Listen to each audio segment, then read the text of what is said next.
have to face yourself. So many people live to be 100 years old and they die miserable, having everything, because they never examined this. Happiness, peace, enlightenment, it's all up here, man. It's all up here. You just gotta want to go and face it. And that's the hard part. And if you fall, and you're probably gonna fall, you just get back up, all right? Once you get up from laying in the gutter, whatever your gutter is, for months and weeks and years at a time, when you get up, that doesn't mean you're never gonna fall back down again. What it means is you got up the one time, it means you can get up the next time, and the next time, and the next time, and you keep getting up until you don't fall anymore. All of the upside is in the uncertainty. And the fact that you were uncertain, so is everyone else. But that is where the arbitrage lies. The arbitrage lies in the uncertain and the delayed. I'm gonna say this again. All the upside that you want in your life is on the other side of uncertainty and delay. Everything. And it's because those are the two things that people are unwilling to bear the price of. They will not pay that price because it feels like too much, because they don't know how much they have to pay and they don't know how long they have to pay it for. But I'm telling you that it is faster than you think it is, and it is not as scary, but you have to take the first step. Now you're gonna have to go through hell, worse than any nightmare that you ever dreamed. But in the end, I know you'll be the one standing. There's nothing casual about winning, bro. People who win are f***ing obsessed with winning. When you come in and you think that you can do half their work or learn half their skills, or you're gonna find a way around that, you gotta realize that's an ego problem with you. You think you're better than you actually are, which is keeping you from getting where you wanna go. Judge yourself against no one but yourself. You're racing against no one but yourself. When you compare yourself to other people, you are losing the race. This race is you against you, man. So don't get caught up. Leave all that shit behind, man. Worry about yourself, worry about what you're doing, and worry about where you're going, and only where you're going to be your best self. Brother, you know your confidence isn't missing. It's just buried under the broken promises you keep making yourself. But that, it's fixable. It's only up to you.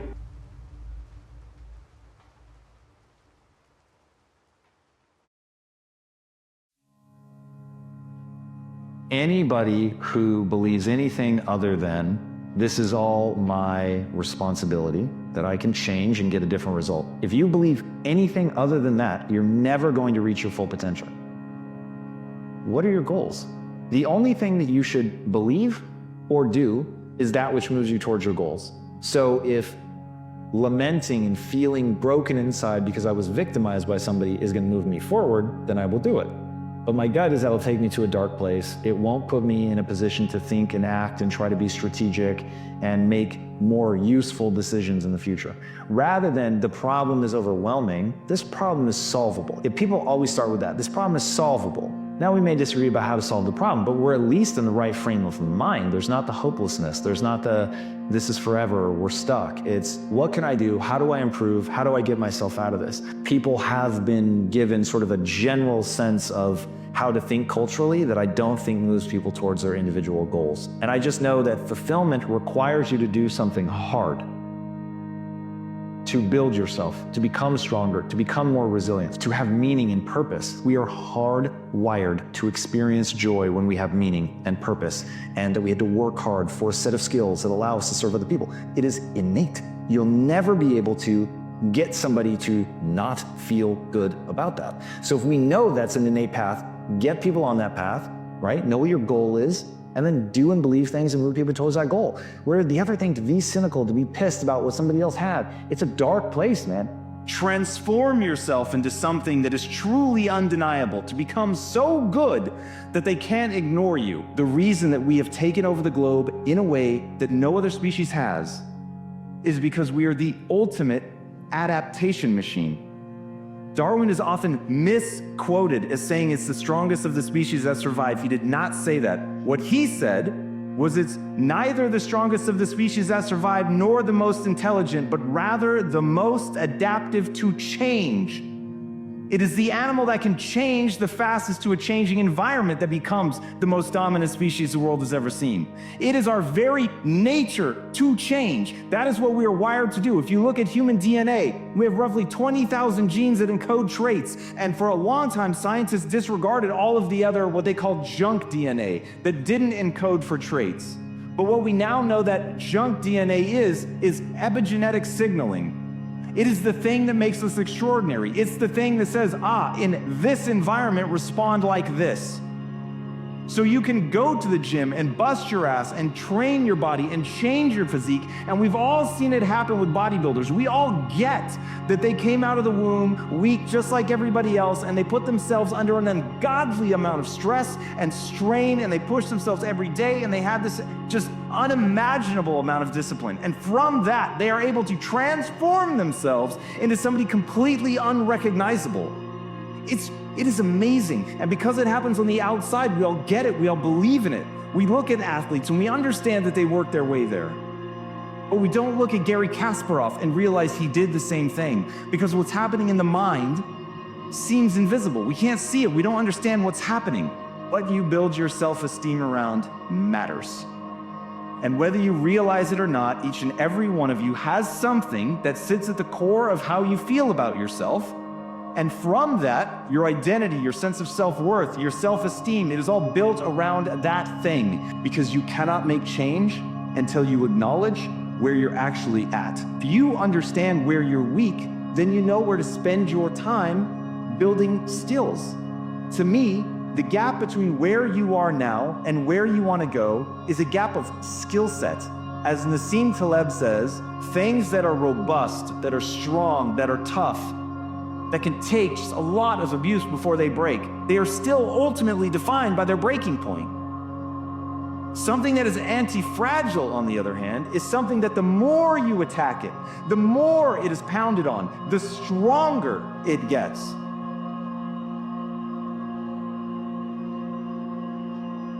This is a version of dying into your old self so that something new can be born, right? You have to surrender. If you cannot submit, you cannot die. If you cannot die, you cannot be reborn. And this is what happens during an experience of awe, and that's why it can be terrifying until you learn to surrender, until you learn to let go. If you're feeling helpless right now, become helpful. You can't simultaneously be helpful and helpless. You know, if you're feeling anxiety, fear, helplessness, you know that's your ego, because it's about you. You've made it about you. If you can get out of you and serve someone else. There's no such thing as anyone starts life, behind the start line. I look at myself as equal to everyone that I'm in a room with, and the separation between where I want to go and where I am is my work ethic. So my mindset is always that anybody can be great. I want to be the greatest ever for what I do. So everything I touch, everything I pour my time and talent into, I don't think about being great. I think about how can I be the greatest? And that takes a huge amount of introspection. It takes a huge amount of self-reflection and honesty. And it also takes humility, because you have to ask for help in order to be the greatest. You become one with the universe, right? You are part of the universe, but guess what? The universe is a part of you. You have Carl Sagan's notion that I am a way for the cosmos to know itself. And this recontextualization of the self blasts new tunnels between the mind and the other. It ticks the box of Tolstoy in the sense that you find a way of bridging the finite with the infinite. And that is what a mystical experience is. But you were born to do something great with your life. And that's easy to forget when you're going, I'm in scarcity mode, I need to survive. I mean, that sounds great, Ed, but you don't understand. I'm unemployed. I've got rent that I'm gonna have to start paying again. I understand that, and I'm saying one of the pathways out is you remind yourself, I was born to do something great, big ways and small ways. And some of the smallest great things you will ever do in your life are the most important. Think about the archetype of a superhero. They always have an obstacle to overcome. There's always the height of climax. And I don't believe that I'm so great that I don't, have the ability to go through difficult circumstances. I think it's necessary in order to realize your greatness. Because when you're tested, you are given the ability to have a testimony. So you can't have a testimony without a test. And just, in my life, I've been tested significantly. And each time, I've developed a new skill set or a new muscle to help me run this race. You react to thoughts, that's the fact. Here's another great fact.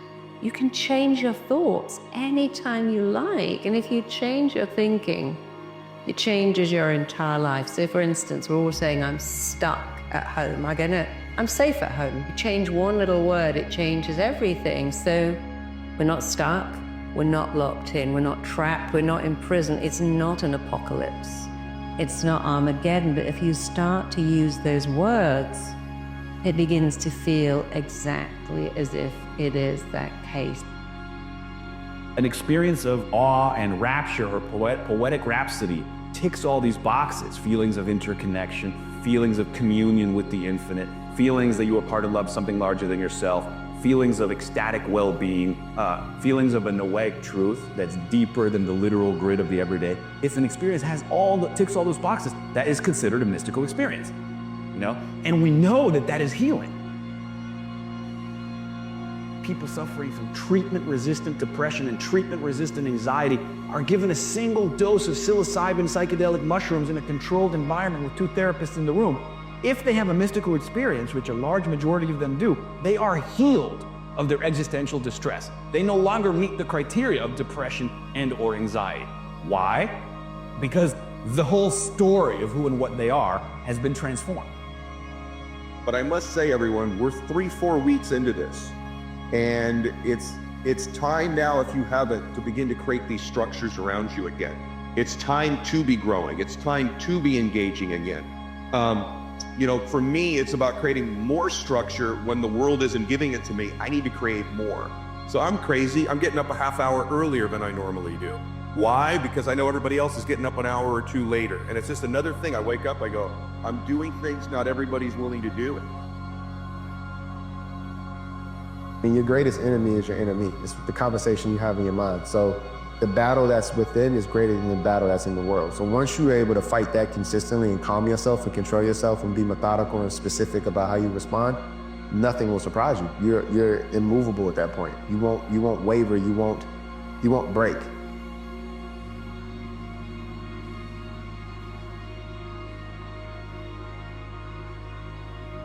Take a journal, do it in your phone in the notes, or do it in your journal or on a pad, and write down the stuff you do on a daily basis, hour by hour, and then go through it and literally look at the stuff, as simple as this sounds. Look at the stuff and say, is everything on this list drive me towards being a better version of myself, or more wealth if that's what you want, or being a better dad is what I obsess on, or being a better family man, or being more conscious, being more spiritual? Like, does it help God, the universe, or a bigger version of me? And if it doesn't, should it really be something that's on my list?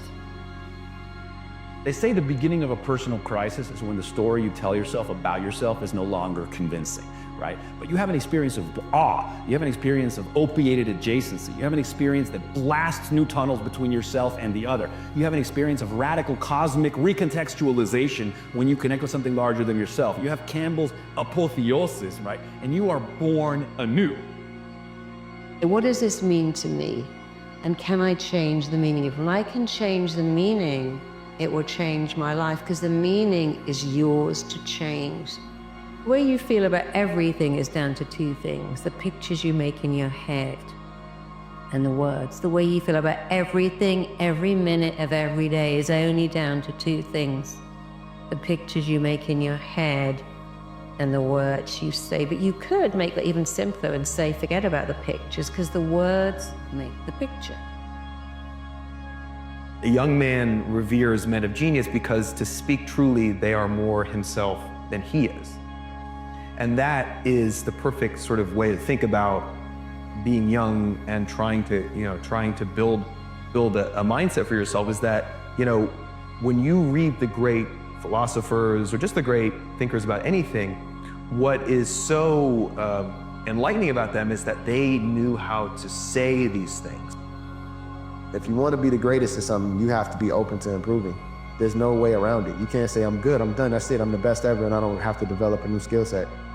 Nah, man, every day I'm searching for ways to add to my game. Precisely, with clarity, do you want in this area of your life? What do you want? What is your ideal vision for yourself with health and fitness? What does your ideal love relationship look like? find the courage within you to ask for what you really want, because that's the only way you're going to get it. You know how few people have a concept of what their highest self looks like in every important area? I mean, that is a massively valuable thing. That's F. Scott Fitzgerald's notion of a transitory enchanted moment in which man must have held his breath, compelled into an aesthetic contemplation he neither understood nor desired, face to face for the last time in history with something commensurate to our capacity for wonder. The alternative to this, to say no to that, to shy away from that, the alternative is a bummer. The alternative is unconsciousness. The alternative is the default setting. The alternative is the rat race, the constant gnawing sense to have had and lost some infinite thing. You're running away from pain and that's your driver. Great, use it. Actually feel the pain more. Don't ignore it and live a life of status quo or even a life of struggle because of that. In fact, let the pain sink in and let it be your driver. So what do I believe? What do I want? Why do I want that? What's the purpose behind that belief? What will I gain if I achieve it? And what will I lose if I don't? Don't put your joy in the future. Find joy in the moment. Even if it's the most hard, labor-intensive work, demeaning work possible, find joy in that work. Look at your struggle as immersive empathy.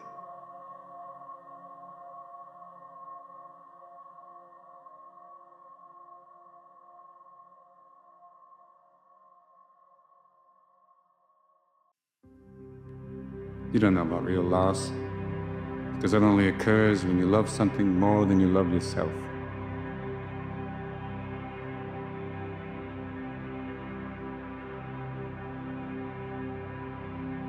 We rise to our maximum potential when we're of service to others. And not only our maximum potential, but our greatest usefulness. And living in that potential and usefulness gives us the most kind of rich human satisfaction. On the one hand, the meaning of life is propagation of your self-esteem. On the other hand, I would say you make your own meaning, and we all do that, and we lead a better life if we develop something important. Somebody else writes music, or plays music. There are all sorts of ways you can give meaning to your life, your personal relationships, your love for your spouse and your children, etc. These all give meaning to life. You have to work on yourself. You have to have an unstoppable attitude, and no excuse is acceptable. And you got to make it a priority, a non-negotiable in your life, and hold a constant vision of what it is you want to achieve. See it accomplished and go all out. Find a way to win in spite of the setbacks, in spite of the disappointments, in spite of your failures. I tell people, you will fail your way to success. I have the saying, is life knocked you down, try and land on your back, because if you can look up, you can get up. And people ask me, like, what's the one thing that led you to having the kind of success that you've had? I say that. I switched my identity, my sense of pride and self-esteem around to something that is truly anti-fragile. Because now if you tell me that I'm stupid, I will say, awesome. In what way? Because if you tell me in what way I'm wrong, if you tell me in what way I'm ignorant, then I can learn. Go back. The only belief that matters. You can learn anything you set your mind to. So someone telling you that you're stupid or undereducated or you don't know what you're talking about, fantastic. And that's where most people shut down. It's like, oh, that really hurts. You throw up the psychological immune system, you explain them away, they don't make as much money as I do, all things will probably be equally true. But where does that get you? It keeps you ignorant to a truth about you, by the way, that the rest of the world knows. In fact, here's something if you're really ready for some truth. All the things that you hope nobody notices about you, all the weaknesses in your game and your skill set that you think are so wonderfully hidden, everyone knows all of them. Like, you're only protecting yourself from the truth. Everybody else is already thinking it. But becoming anti-fragile, it is the single most important thing you can do to supercharge your life and get where you want to go.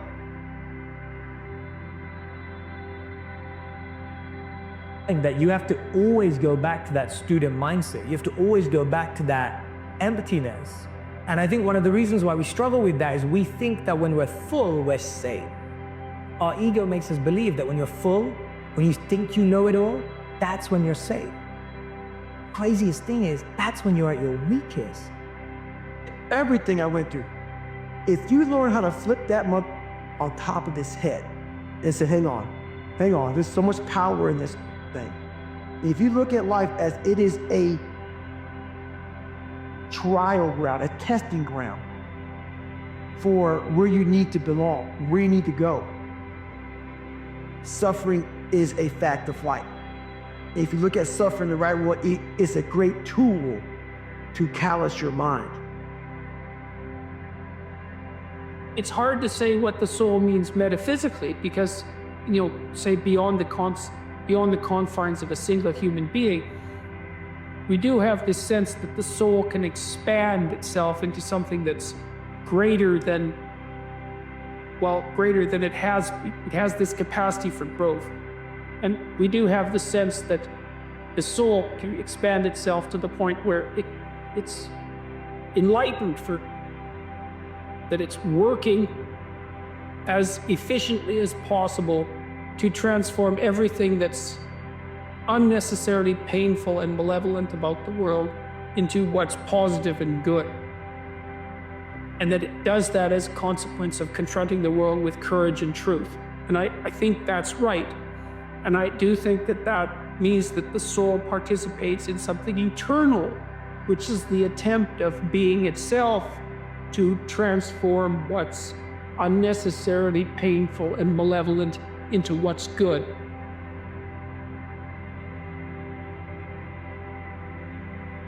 And I think that it's a mistake to underestimate the importance of that, because I don't think that you can live a life of sufficient profundity to protect yourself from being corrupted by suffering malevolence without adopting a responsibility that's commensurate with that set of ideas. I think that you either orient yourself upward, to the star above the horizon and try desperately to improve the structure of being, or you work at counter purposes to it and make things worse.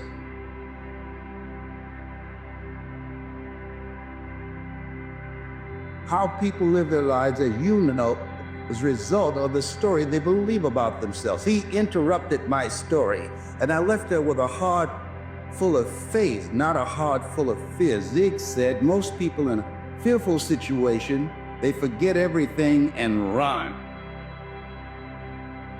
But there are a small number, the road to life is straight and narrow, and few there be that find it, who face everything and rise. I had a really good friend of mine, I went to lunch and he said, I don't know who this guy is here in front of me. And he goes, let me ask you a question, honestly. Right now, what are you grateful for? And at the lunch I said, jack shit, nothing, brother. There's nothing good in my life right now. And I'm not exaggerating this to you when I tell you this, and this is a factual story. As I'm mouthing these words, two people walked in with an older man. Both of them clearly were fighting cancer somehow. Both had lost their hair. One of the ladies had a bonnet on, and they were barely moving in. Both walked by our table and gave me the most warm greeting, the warmest smile as a stranger. And he goes, that's pretty freaking pathetic. You can't find anything in your life to be grateful for right now? And on the drive home, I'm not kidding you, I started to stack gratitude. I started to take inventory. Because if you can find things to be grateful for in that space, man, is your life gonna be rich when there really are external things to be grateful for. So my first mechanism out of that space was honestly to stack the things I was grateful for, and I started reinforcing it over and over and over again.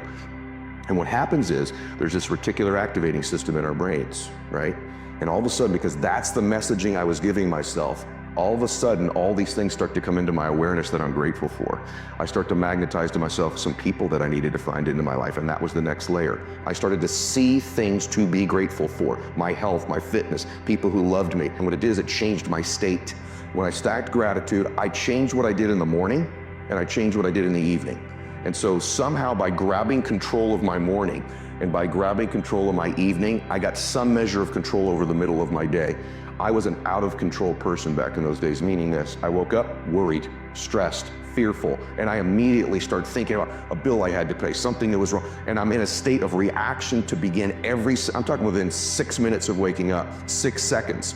Most people listening to this, that's what they do. I said, I gotta grab control of my morning, and I set up routines in my morning. Maybe they served me, maybe they didn't, but they were things I could deliver on doing for myself. That which you do not hate, you will eventually tolerate. And I think that identifies most people's lives. In other words, average becomes sort of like this slow asphyxiation. It's almost like an anesthetic. And that over time we become kind of immune and dulled to the average that we're becoming. I know this is true, at least for me. You probably experience it yourself too. And so over time, we sort of minimize where we're at. In other words, I'm a little pudgy instead of being, no, you're a fat ass, right? You don't magnify the degree to which the pain ought to be affecting you. And so really what he means in that is, listen, you're gonna get out of your life what you'll accept. And that's really difficult for people, I think, to understand is, look, what you think you're worth and what you're gonna tolerate is absolutely what you're gonna bring into your life and what the outward part of your life's gonna look like. And so I live by that. Like, I let myself sort of feel the pain and the difficulty of being not where I want to be in whatever that area is, whether it's my spirituality, my relationships, my money. I let myself feel that pain because, as you know, there's two motivators, right? There's the gaining of pleasure, right? Wanting to go get something, chasing the dream, but then there's the avoidance of pain. And for a lot of champions, that's a pretty big driving force for them. And so at least for me, I leverage both of those things on me to get myself to take action. It's this thing people think that, like, I'll be happy when? Once I get like this big, amazing home, or once I get this car, or once I get this relationship or an amount of money, then I'll allow myself some happiness. The problem is the finish line always moves. You never arrive there, right? The other part is people think, well, if I enjoy myself now, I'm gonna lose my drive. In other words, if I can just wire myself with enough pain all the time, I won't lose my drive or ambition. The truth is there's no correlation between the two at all. There's no relationship between you feeling complete pain all the time and losing drive. And so I talk about living in a state of blissful dissatisfaction. And really the best example of that would be like if you've ever, I love a good meal, right? You know, if I bite into a great piece of steak, if you're a steak eater like I am, you take that first bite, it's like complete bliss, right? There's no correlation between how great that tasted and your lack of desire for the next bite. In fact, that bliss causes you to want more of it. And so the more we can begin to reward ourselves with bliss, we're not gonna lose our dissatisfaction. We're not gonna lose that. And so for me, our brains, this dopamine hit you get when you do something successful, if you constantly cheat yourself out of that hit, right, biomechanically in your body, less and less in the future will you want to achieve the next level, the next dream, the next step. And that's why so many people stall out in life. They got to a certain point and they cheated themselves out of the bliss, out of the celebration. It's important that we celebrate our wins. We celebrate our lives because it causes us to want the next bite. It keeps us hungrier, not the reverse. And so for me, I want to live in a state of being grateful and blissful now, not waiting for some future place or date that may never arise. Self-confidence is really self-trust. So the first thing is, the people I know that are really happy are very self-aware. In fact, the best entrepreneurs I know are very self-aware. They're aware of their shortcomings, right? They want to improve them. They want to get to the next version of themselves all the time. And so for me, self-confidence comes because I didn't have it. And I think anytime you meet somebody like yourself or myself who might now appear self-confident, it's because I really had to find tools and resources because I was so insecure and shy and introverted. So I had to find techniques and resources to build that up in me. And for me, it's very simple. It's the promises that I keep to myself. If I have a habit over and over beginning to stack one on top of the other of keeping promises I make to me, not other people. In other words, the minute you begin to get external in your life, worrying about what other people think about you, right? You've lost all control, and it never fills you up. And people's admiration, people's gratitude towards you will never fill you up. It's your own inside. And so for me, self-confidence comes from keeping the promises I make to myself. And the other part of it is being aware I'm doing it. In other words, most people don't give themselves enough credit all the time. They're very aware of these 20% things and not aware of the 80, right? And that's why the dosage is so important too. You've nailed it. It should be 80-20, right? Because people get addicted to this. I'm not good at this. People don't like this about me. I don't feel good. Instead of focusing on the 80 and stacking it up. Wow, I did eat what I said I was going to today. I did get up when I said I was going to. I made the amount of phone calls. I treated people in such a way I promised myself. It's not just doing those things. It's rewarding it. It's being aware of it and stacking that up. When I work with athletes, the successful athletes I work with, when they're in a slump, it's never that they can't hit a ball anymore or make a shot or swing a golf club. They've lost their self-confidence. Somewhere along the way, they've lost the ability to focus on the things they are great at and stacking those promises they make to themselves. And the way I get them to break their slump is not correcting their swing or getting them positive. It's getting them to acknowledge the small promises, showing up to batting practice early, hitting that extra bucket of balls, beginning to reward themselves for the extra promises they keep to themselves, puts them back in a state of self-confidence. All of a sudden, they're hitting the ball great again.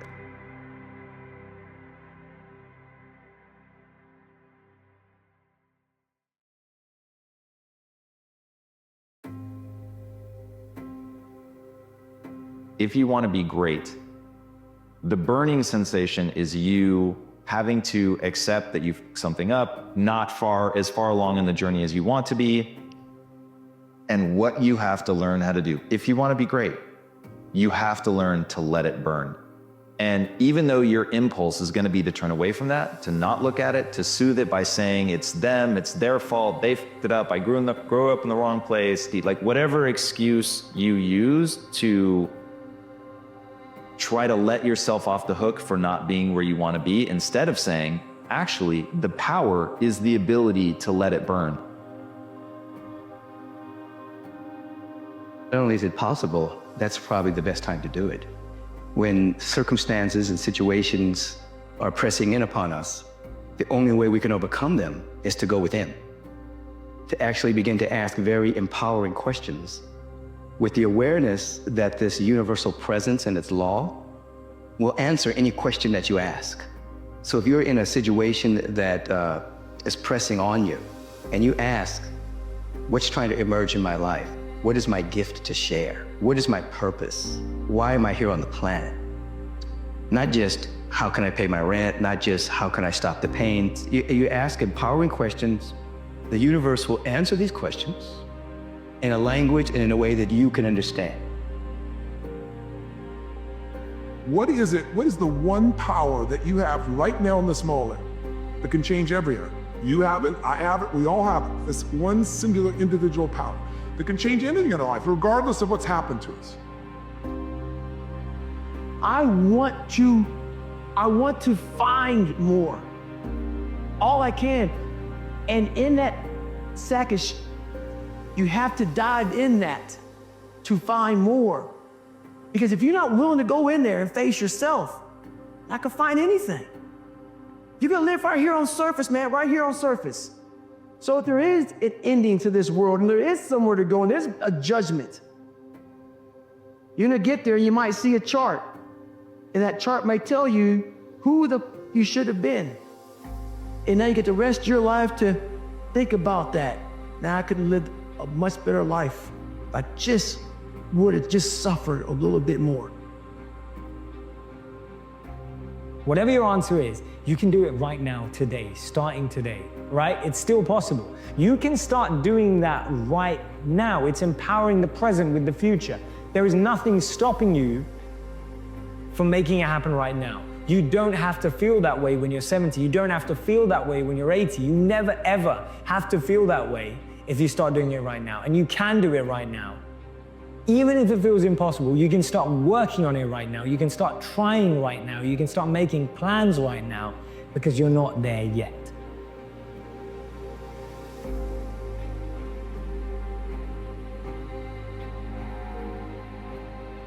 We create our own reality. So that will be true for me. I'm saying you're gonna come out the other side of this and you will be unstoppable. Your back's against the wall, you got work to do, like, let's go. You want to make a change, you have to change your vision of who you are. You have to begin telling yourself a different narrative. And the narrative you tell yourself about yourself is everything. It is far more fun to die on your sword than to die on someone else's.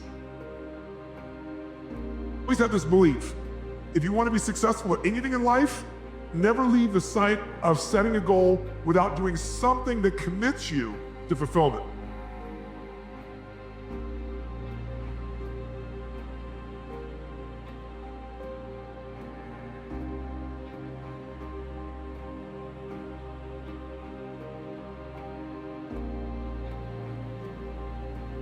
Be able to go inside of your own soul and remember why you came to earth. You did not come to walk lockstep in the status quo. You did not walk to come to just adapt to how you've been imprinted. You have come to transform your life, wake up again and remember your soul call, and then be of service with effluence, generosity, forgiving as your inquiry every single day, and you will discover by law, the universe by law will bring you your assignments every single day. Adopt the mode of authentic being. And that is something like refusing to participate in the lie, in deception in the lie, to orient your speech as much as you can towards the truth, and to take responsibility for your own life and perhaps also for the lives of other people. And there's something about that that's meaningful and responsible and noble, but also serves to mitigate the very suffering that produces, say, the nihilism or the escape into the arms of totalitarians to begin with. The hunger that doesn't go away, that hunger to be more, to do more, to give more, that hunger that never ends. Look, when you start deciding that it's time to change, you may have to use 5, 4, 3, 2, 1, 5,000 times a day, because you're pushing through self-doubt, and you're pushing through procrastination, and you're pushing through resignation, and you're pushing through fear over and over and over and over and over and over and over again. If you use 5, 4, 3, 2, 1, and you push through everything that's stopping you right now, because this is your year, this is the moment that you're gonna change. At some point, something's gonna click, and the momentum's gonna kick in, and suddenly, change isn't gonna be scary, change is gonna be what's happened.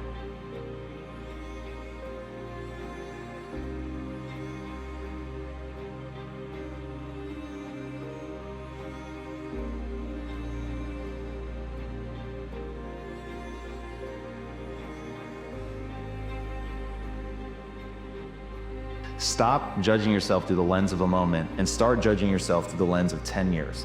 If you think of yourself in 10-year increments, like, you will blow your mind. So if you're embarrassed today about where you are, don't compare yourself even to yesterday, which may not soothe that and encourage you to push forward. Think back 10 years. But if you think back to where you were 10 years, chances are, like, you're gonna be blown away with how far you come. And so then it's like, all right, then I'm just gonna focus my gaze 10 years in the future and start saying, what would I have to do to be somewhere where I'd be blown away than where I'm at now? The pride that I'm going to establish is actually around my willingness to look at the fact that I'm not good right now today.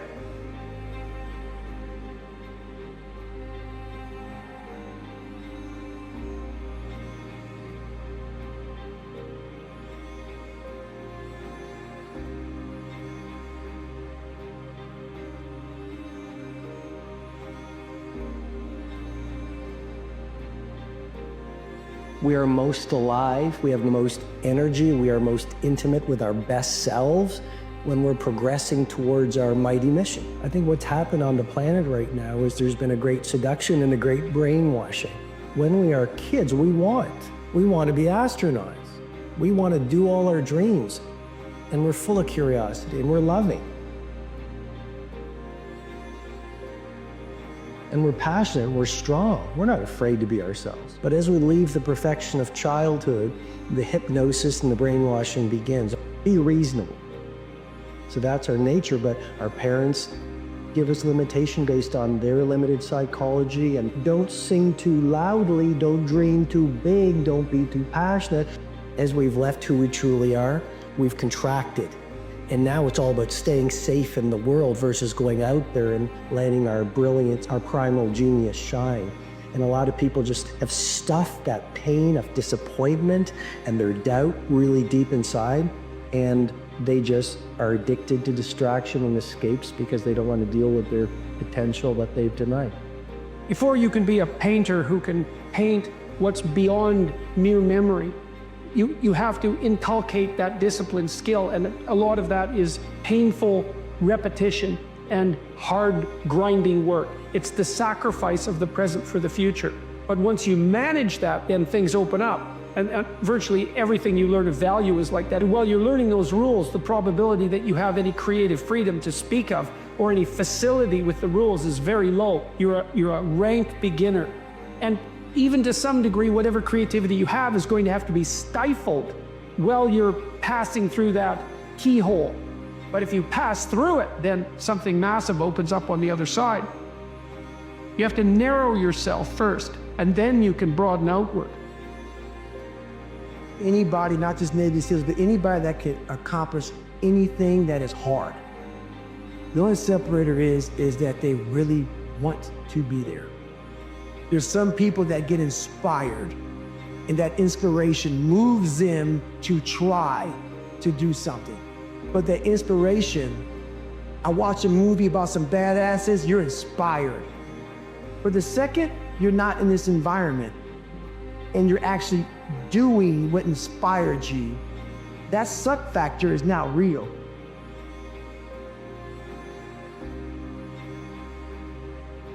One of the real reasons we don't do the things that frighten us is because we are afraid of being judged. And so to become fearless, why not find some time every day to practice becoming fearless?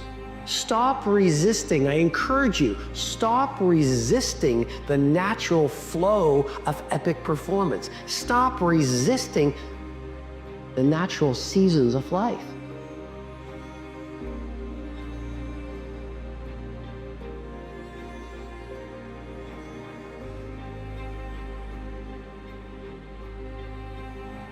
But something that the more somebody goes after it, the better off I'm going to be. The more it's going to push me towards my goals. And that thing is, and if somebody has a better answer, I will take it. But the only way to build your ego that is truly anti-fragile that I have found is to be the learner. To be willing to admit when you're wrong. To look at your goal and work backwards and say, is what I'm doing actually moving me towards my goal or not? Not does it make me feel good about myself? Not am I right? Not am I smart? Is it moving me towards my goal? And if it is, then you do it. And if it doesn't, then you don't. It is better to live courageously than cowardly. Better to live truthfully than in deceit. And you can tell that too, because that's also what you tell people that you love. And we know that you should pick up your damn responsibility and move forward. Everyone knows that. It's part of our intrinsic moral nature, and that nature is there. Greatest heartbreak is being untrue to yourself. There's something I believe in, which is instinct is much more powerful and wiser than intellect. And I think when all of us trust our instinct in a world that says intellect and logic is everything, fine, your destiny doesn't knock, it whispers. And so it wasn't this epiphany, it was just, I think when you start to trust your instinct and trust yourself versus the world, and you sort of block out the opinions of other people, the pace of synchronicity starts to open up, and these doors that you're supposed to walk through start to present themselves to you.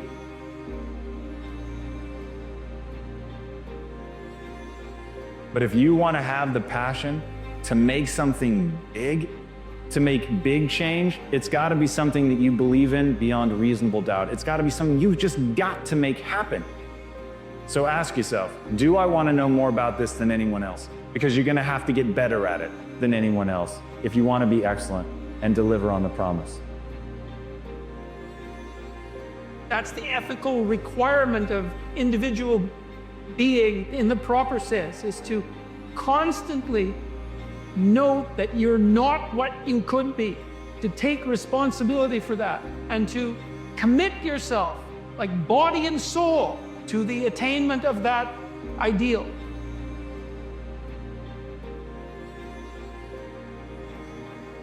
For some people, it's been asleep for a long time because they're afraid. They're afraid that I'm gonna get hungry, I'm gonna try, I'm gonna fail. And so it's human nature to protect yourself from the fear by just lowering your expectations. But one of the things I've learned is you get what you tolerate. You get what you tolerate in yourself, you get what you tolerate in your life, and sooner or later, we sometimes hit a point where we say, not another day, not another hour, this is done. I'm not walking this way, I'm not talking this way, I'm not living this way, I'm not gonna be in this relationship anymore, I'm gonna change it. And when people do that, that's the beginning of a breakthrough.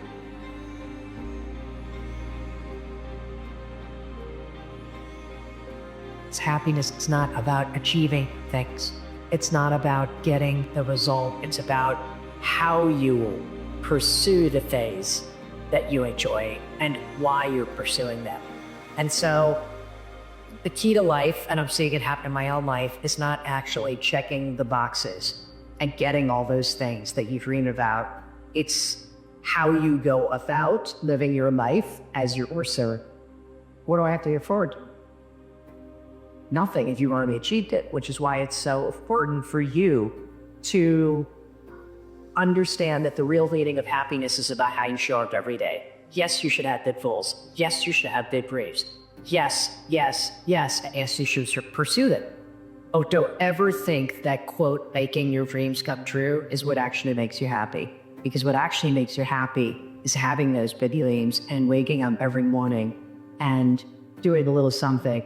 Push yourself to make what happen. It's about to pursue.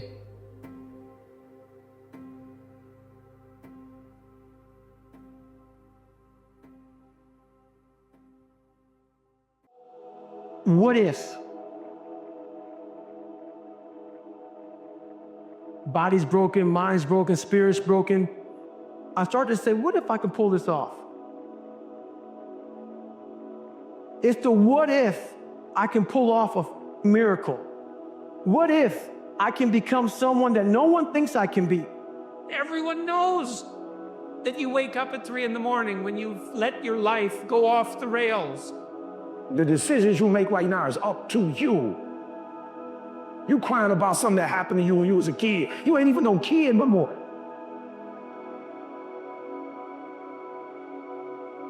The hard thing is taking the first step. Everything else is just persistence.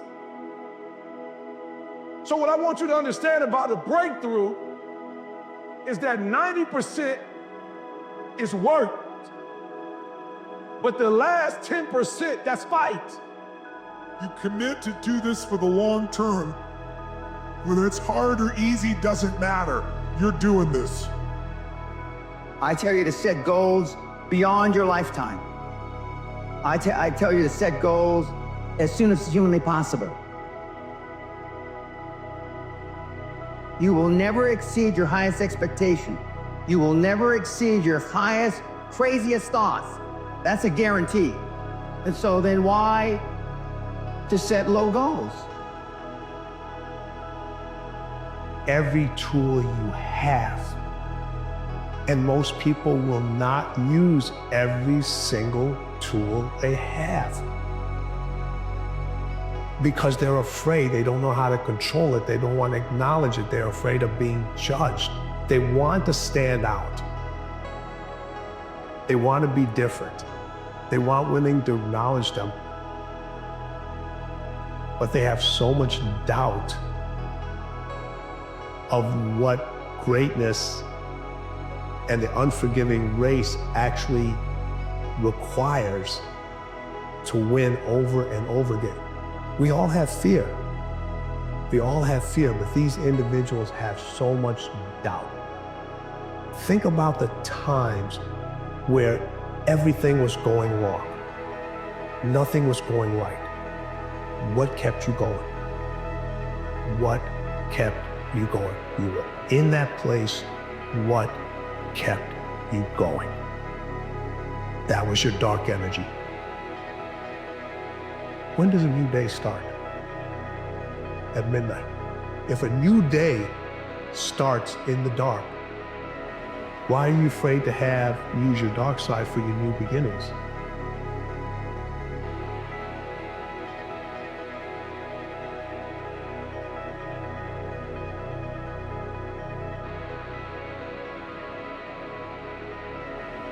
We tell ourselves the story, we play the only part we've ever known, and then that part becomes our own and we don't know how to separate it.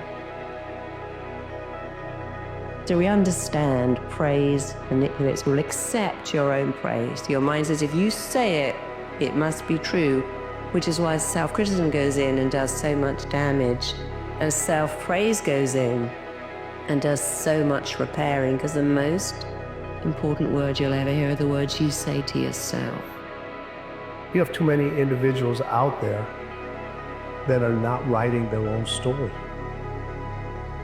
They're letting other people write those stories for them.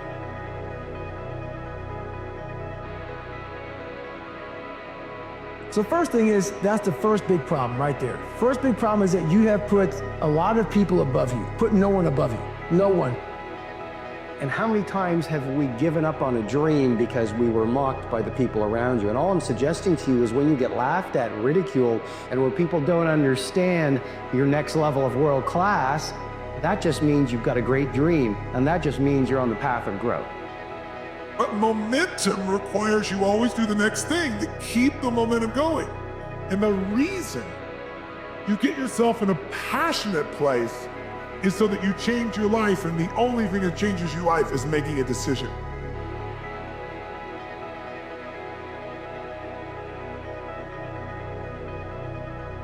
And nothing will happen in this world.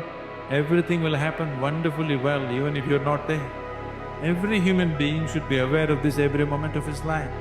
It does not matter what the whole world says about it. It does not matter how significant a work you're doing. You must understand that tomorrow morning the world will go on fine without you, whoever you may be. If you constantly remind yourself of this, you'll have no reason to be serious. Everything I didn't want to do is what got me to where I'm at today. Every single thing. So where we find comfort, that's where I started getting scary. When I started saying, oh, it's raining, I'm not going out there. No, you cannot say that. You cannot do that. You have got to do this. So while you're in this passionate state, that's where you make decisions. If you make a decision in a state without momentum, if you make a decision from a place where there's no passion, you are not going to get momentum. It'll kill momentum. It's decide, commit, and resolve. Truly, that you make things happen so that the person you are starting tomorrow is more of who you know you truly are.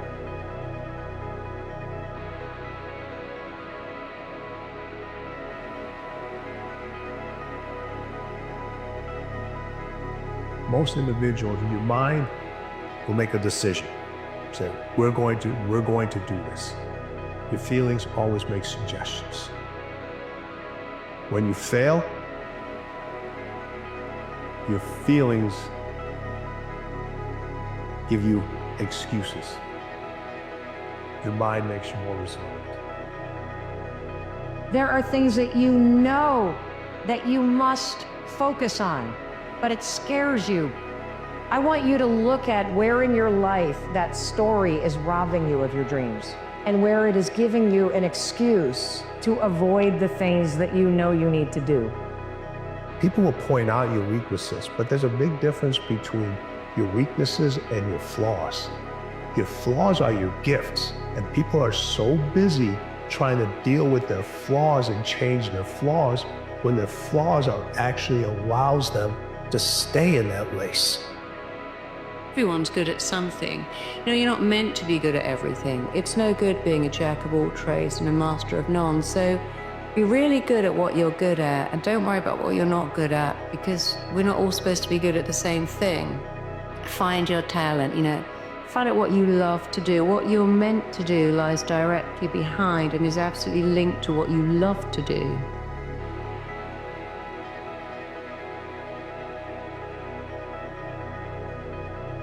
remember this: your life is not about you. Rather, your life is about the lives of everyone you touch. When you make your life about the lives of everyone you touch, you will never wake up feeling anxiety or worry or stress again.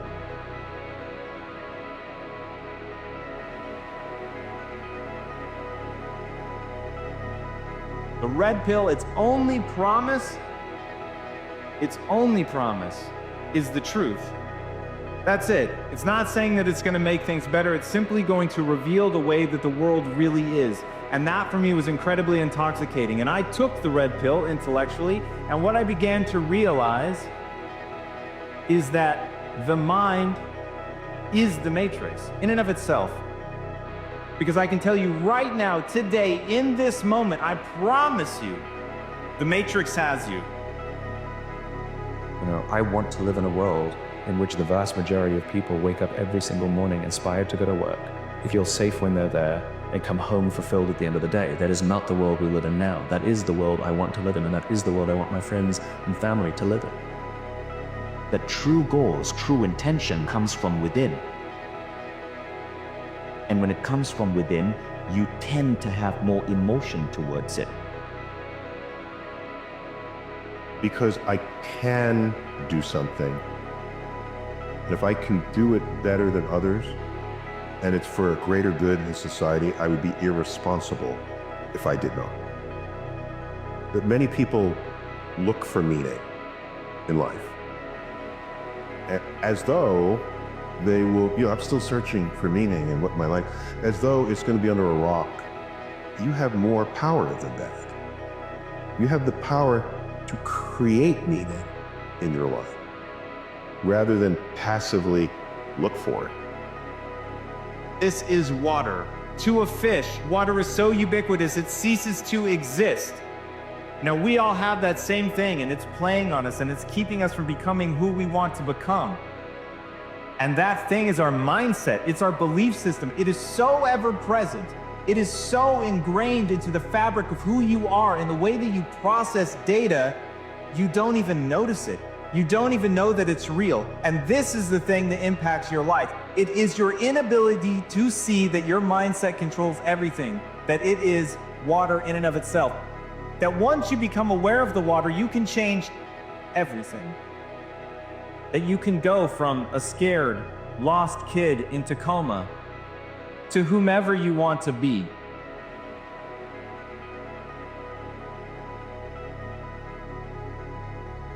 Have I, by whatever powers I have available to me, have I lessened the suffering of others? Or the corollary to that would be, have I enhanced the life of others? They're related. And I don't mean, have I devoted the whole day to doing that?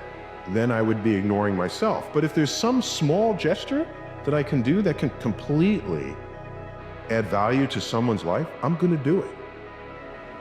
Because the leveraging of 10 minutes of my life into the happiness or enlightenment or the reduced suffering of someone else, I'd be irresponsible if I did not.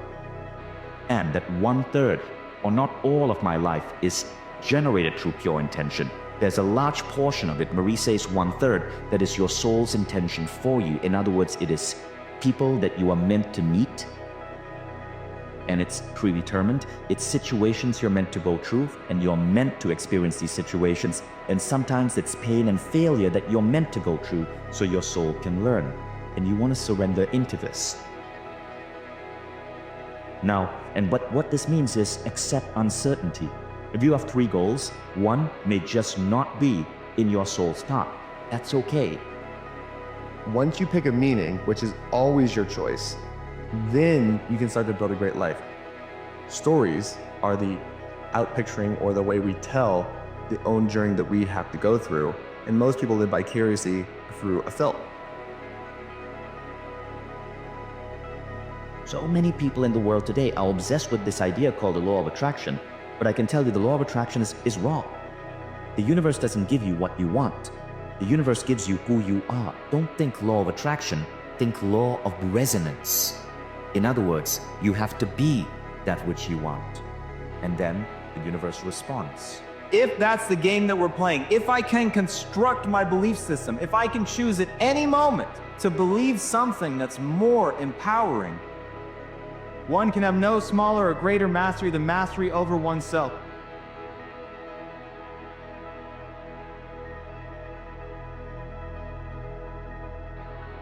On my tombstone, I want the epitaph, "Be ashamed to die until you have scored some victory for humanity." Any of us, I think, should want the world to be a little better off for you having lived in it. So what do you have to give with no expectation of return?